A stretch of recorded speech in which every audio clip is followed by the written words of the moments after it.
has existed in different forms, styles, and cultures since the beginning of human existence, and it isn't any different for sports. The first Olympic Games took place in 776 BC, and different cultures all over the world have their own unique sports that help shape who they are. These two seemingly different aspects of life have more in common than you might think. The way food and sports go hand in hand allows for unique stories to be told. You're listening to Infusion.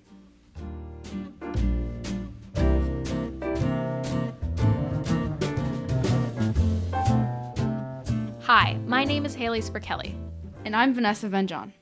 Welcome to Infusion. Today, we're going to be taking a look at the relationship between food and sports culture. First, let's take a look at food culture.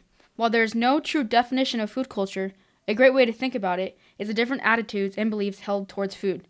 Food culture in the United States is going to be different from food culture in Japan. The food scene in the U.S. is influenced by the variety of ethnicities, which all have their own styles. Here in the U.S., the number of different ethnicities has allowed for an expansive food scene to emerge. One doesn't have to be limited to a single style of food. You could go anywhere and really find anything new to try. Restaurants have become a place for people to connect and engage with their community. Chefs are able to share their passion and culture with others just through the means of food. Let's take a look at some restaurants. Located in South Tempe, Cotton and Copper features chef Tamara Stenger, and through that restaurant, she shows everyone her love of Arizona. The dishes you'll find at Cotton and Copper use local ingredients, and when the season is right, chef will forage for ingredients from the desert and let those take a spotlight in her dishes. She's able to share her culture and her community just through food. Food has always been something that can help bring a community together. Every fall, the Tempe Impact Education Foundation and the Tempe Kiwanis Club come together for a pancake breakfast to help raise money for the Tempe Elementary School District. A community is able to come together and support one another all through the power of food. One of the founders of the event, Joe Sperkelly, views the event as an important day of gathering. He said, quote, "Well, it started way back in 1967, our first pancake day, and we had it to bring people together so they could visit. And since 1967, we do it every year, and we bring all those same people back. It's a gathering of all the old folks in Tempe. It's a great day. We have lots of fun and entertainment, and people come every year just to be there with us, and we're never going to stop. Okay, until we drop." Community can also come together through sports. Sports act as a common ground for many, and they allow us to connect through our similar passions and enjoyments. Around the world, sporting events vary in popularity. Each country is known for its popularity in different sports. For example, the United States is easily known for the popularity of American football. But if you go to India, the most played sport is cricket, and in Sweden, it is handball. But most, if not all countries, have a variety of sports available for their population to be involved with. And with that being said, it's the same way with food culture. No matter where you are in the world, going to sporting events involves some sort of food. Food options will always be different depending on where you are and what sporting events you are attending. In general, if you were to go all around the United States and go to different baseball stadiums, you would find different options of food. For example, here in Arizona, at the Arizona Diamondbacks Chase Stadium, there's an array of foods all the way from pizza to carne asada tacos. Now, if you were to go to Washington National Stadium in Washington, D.C., you would find they serve chili bowls and crab cakes. But if you were to head on down to the Tampa Bay Rays game in Florida, you would find a selection of grilled foods like pulled pork, ribs, and chicken sandwiches. Now, although each stadium has a different style of food served, one thing they all have in common is the availability to buy a hot dog. In 2013, the projected sale of hot dogs at Major League ballparks in the United States in 2013 was 20,421,361. The link between selling a hot dog at a baseball stadium and food culture involved with the sport is very similar, and it's always going to be reoccurring. Many current and retired athletes are involved in the food industry in a mixture of ways. In 2014, Amari Stoudemire, six-time NBA All-Star, released a cookbook called Cooking with Amari, 100 Easy Recipes for Pros and Rookies in the Kitchen. New England Patriots football quarterback Tom Brady has also released a cookbook in 2016 called TB12 Nutritional Manual. After retirement, Bo Jackson, MLB All-Star and NFL Pro Bowler, owns his own food line called Bo's Signature Foods, and Nolan Ryan, 8-time All-Star MLB pitcher, wrote a cookbook, the Nolan Ryan Beef and Barbecue Cookbook, Recipes from a Texas Kitchen.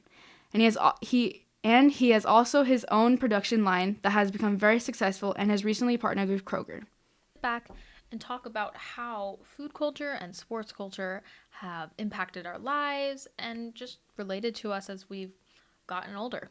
So, Vanessa, how did food culture really start for you as a kid and growing up? So, growing up as an athlete, I played softball and basketball when I was younger, and during the games, me and my teammates would talk, and our parents would always be in charge of bringing the team meal, or team snack after games. So we'd always have something to look forward to and be like, oh, whose parents are bringing the snacks today? What'd you bring? So it was just something that, started as a young athlete, or food was engraved in the athletic culture. And then even as I got older, when I played basketball in high school, there would always be a parent in charge of bringing team meals. So they would schedule, or they would pick a game on the schedule, and they'd be in charge of bringing some kind of entree and dessert and drink for us to eat before a game. So I think it's always been there, no matter what age and what sport you're playing. Oh, I love that. Did you ever remember a specific meal or a very memory from that was oh, this is the best meal I've ever eaten before a game, or just all of them were great? I don't remember a particular one when I was younger, because there would always just be a little snack and a drink. But in high school, my mom would make the best spaghetti before games, and it would always get me pumped up. So definitely the spaghetti. Oh, I'm a little jealous. I love spaghetti. So how about for you? How did food culture start for you? Well, I won't lie. Growing up, I was crazy picky. I was probably just the vein of my mom and dad's existence. They couldn't get me to eat anything that was nutritious, basically.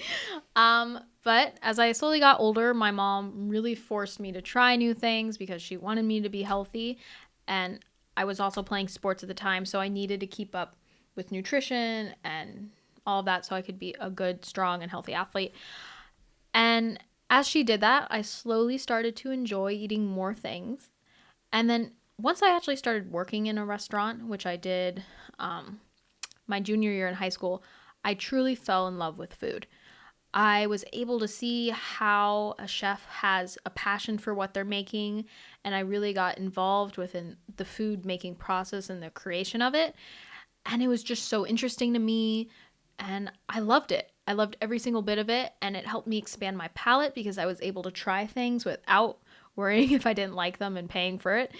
And I just got to see and taste so many amazing things. And even today, working in a restaurant, I'm so lucky to be able to just experience amazing, amazing food. And it's helped me fall in love with eating and trying new things and just going out across the country or even out of the States and around the world just to taste new things and experience it.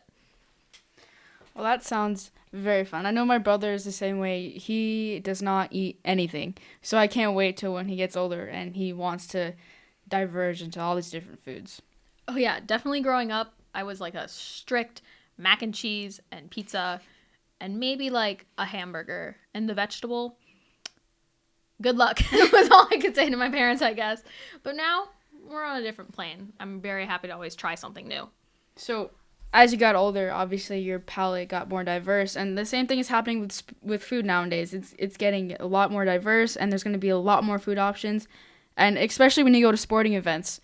So talking about sports, when you go to different stadiums, there's going to be a variety of different foods no matter where you go. So have you been to a stadium and encountered a unique food or something you really enjoyed? Yeah. A couple summers ago, I was able to go to San Diego, and I went to a Padres game, and I was walking around the stadium. I was crazy hungry, and I walked past this pizza place, and I was like, why is this line so long? The game started, I need to eat, but why are so many people just waiting for pizza? So I went and tried it. It was called Bueno Forchetta, and it was amazing. I was really shocked. It was a super good, what's it called? Wood stove cooked pizza. And it was just so good, and I want to go back just to have that slice of pizza again. It was amazing, and I was blown away just by baseball food. So what about you? Has there ever been a food at a stadium that you were just yes, this is it? Well, I've never been to a stadium out of Arizona, but when I do go to baseball games at Chase Stadium, they do have these very, very good carne asada tacos at the America's Taco Shop, I believe it's called. And they are so good. They have the best flour tortillas, and it's just, the salsa is amazing. And obviously there's going to be the hot dogs and stuff like that at baseball games, but I have to say the carne asada tacos at Chase Stadium. I'm a little jealous. Good thing, baseball is just around the corner for the regular season. I might have to do that. So, as we start to move on and close off our podcast, we just really want to take a second and let you guys find that same passion that we have for food. And there's so many stories that come with food and sports. Maybe you've enjoyed a nice ice-cold Arnold Palmer on a hot summer day. This classic tea and lemonade drink got its name actually from the pro golfer Arnold Palmer. And even a single example like this of how food and sports can collide and have a lasting impact leads to just one single amazing story. And that's what we want to do here. We want to show how the stories of sports and food are everywhere, and we want to highlight them for you guys. So, here on Infusion, as we look to the future, the stories we share with you guys will feature a single individual whose life has changed due to food and sports. We hope you tune in as we dive in each unique journey in the future. Thanks for listening, and again, I'm Vanessa Venjohn. And I'm Haley Sperkelly.